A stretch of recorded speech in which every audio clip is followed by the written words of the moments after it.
It's not built at all like a bunch of wires carrying ordinary currents. You have something very much resembling a spark detector almost. Mm-hmm. And what happens if you hit the scalar nervous system, the scalar part of the nervous system with a strong scalar beam, you simply cut off the entire nervous system, and that's instantaneous death. Now, in Afghanistan, a very strange thing has been noted. And it's the fact that this occurs, not the fact that it's scalar at all, but the fact that this occurs has been documented in places like Jane's Defense Weekly. When the Hind helicopters, for example, come in, they've been using gas against the Afghans and testing things like mustard gas and nerve gas and so forth. And, of course, the gas kills people. And nerve gas kills them very quickly. But even with nerve gas, a biological system, it takes a short time to die. And during that time, the system convulses. Now, if you've ever seen an animal or anything killed with nerve gas, it's terrible convulsions for at least a few seconds, like half a minute or so. And a human does the same thing. But so the Hind will come in and it will fire rockets, and deliver the gas and so forth, and people will die with mustard gas or they will die with nerve gas symptoms. But then there's another kind, and they're referring to it in Afghanistan as smirch. This kind, the body dies instantly right where it's at. It never makes another move, and apparently the nervous system never fires another signal anywhere. It collapses like a limp rag right there. That's it. Total instantaneous death. No chemical that I know of will do that. The other thing is, at least one occasion that is documented, an entire village was wiped out this way after the fighting guerrillas, the Mujahideen, had left. And they were able to come back to the village about 30 days later. And the bodies of all the villagers who had been killed this way had not decayed at all. No decay whatsoever in 30 days. The reason for that, apparently, was the normal things that happen when a body dies, like turning loose of enzymes and all kinds of things, because normally a body dies by degrees. And the other things that the bacteria and all that are in the body, apparently all the bacteria were killed, and the body died instantly, didn't turn loose any of the enzymes or anything, and so no decay occurred. So apparently the Soviet Union has been using, very slyly, and doing a little testing with tactical scalar beams in an anti-personnel role in Afghanistan from a Hind-D helicopter. That's my opinion, at least. Yeah. Well, there's a great deal of data to support that opinion. I may have some information on that, Tom. Okay. I have been doing experiments with a high-voltage Tesla coil, and I'll tell you what I've been doing. I have been purifying water by capturing the ozone, which kills all the bacteria. Now, maybe what may be happening is you're getting little electrical sparks inside the body cells, and the ozone from that little electrical spark is killing the bacteria that would normally start to occur in that process. That may be the explanation. Okay, now I only know that because of the experiments that I've been doing on bacteria to find a way to clean up all our water for L.A. Right. Which needs all the help it can give. We need a lot of help and a lot of water all over the country. And I'll tell you, the easiest solution for that is the Tesla coil.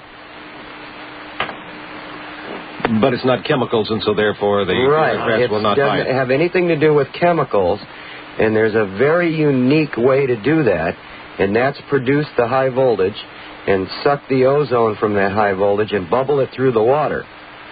And within 5 minutes, the chlorine and everything and all the bacteria is dead in that water, and you have pure water.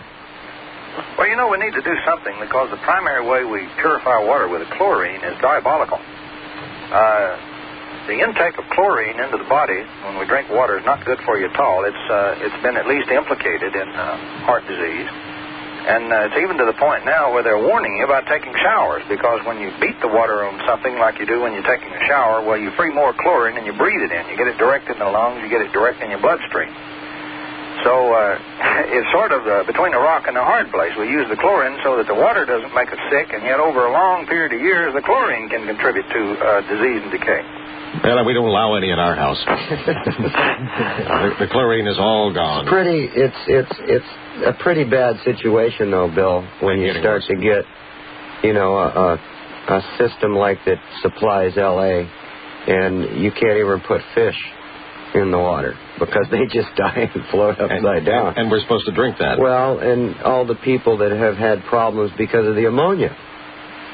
But one solution is that ozone generators, not that it's good for you to breathe it yourself internally, but it can clear up the water. I mean, you could just put a little ozone in the reservoir and never worry about bacteria again. It just refuses to live. All right, Edson, you see what you triggered here? Yeah, great. There's going to be a cassette tape of this show, I understand? Yes, there will be this show, the Weather War show we did with Tom Bearden some time back, the one with Dr. Marcel Vogel, the one with Dr. Berg about the Kabbalah, and the one in 2 weeks with Robert Monroe and the out-of-body experience, when we'll have the out-of-body travelers from Virginia come right into our studio, investigate, go back to Virginia, and check back with us. Oh, that's great. So those will all be available to you. Really great show. All right. Thank you. Hey, Bill, while I can interject a point here, since you mentioned that Weather War tape, I wanted to mention that we found evidence that the thing I've been calling the giant radio from the ground, where you see a large thing, has actually been photographed from satellites and is being called in the literature the enhanced V. I'm talking about the letter V. Uh-huh. And it has been photographed from satellites, and I'll give a real quick reference since this will be on the tape, and you can pursue it from there. National Weather Digest, Volume 10, Number 2, May 1985. Along about page 7, there's an article that will give you references to the enhanced V, and will show you some pictures taken by satellite of that effect. By the way, 2 observers here in Southern California saw the radials the other night. Mr. Bedini and Mr. Jenkins. Well, good. It was too dark to get videotape of those, although we do have the other videotapes. We're watching for you, Tom. Good. We're also taking tuner measurements of what's going on. Well, I just wanted to bring out the fact that the thing has been spotted from the satellites, and it has been definitely associated with severe weather. And the Weather War show was fascinating, and I might point out that the article in Let's Talk magazine, which will be out in the next week or so, is based upon Tom's material, and we'll have some photographs in there for you in the magazine and some graphics, and go over some of the data that we have covered before. So I hope everybody will be getting their copy of Let's Talk. All right, Edson, thank you very much for that. Thank you very much. And we'll be back with John Bedini to define a scalar wave, if you would. Okay. I'll do it 2 ways. First of all, imagine you have a steel plate, that's your medium, and you have a set of forces on both sides pushing in so that they balance and sum to 0. Okay, leave the set of forces on there. That plate is under stress. That's a quite different plate from a plate that has no forces at all acting on it, even though the resultant of those forces is 0. Now imagine that the forces are being produced by, say, 2 hands, a bunch of fingers. You increase the force with which you're pushing, but they still sum to 0. And you do it all at the same time, and you regularly increase and decrease the force with which you're pushing, but they always sum to 0. In that plate, you have a rhythmic stress wave, but never did the plate have a resultant force acting on it to push it in one direction or the other. It's a squeeze and relax wave. Okay, that's a scalar wave. If you do this now in vacuum, where you have electric fields and or magnetic fields opposing themselves or adding together to make a 0, and you increase and decrease the magnitude of all of those forces, but they always remain summed to 0. The energy of each one of those waves is locked in there in that system that sums to a 0 vector. And so as you increase the forces, everything is dynamic at base. You're increasing the energy and decreasing the energy density of vacuum. And by definition, by pure general relativity, that is a gravitational wave. What you have done is you have taken electromagnetic field energy, force field energy, and turned it into gravitational potential field energy. And that is a scalar wave. A scalar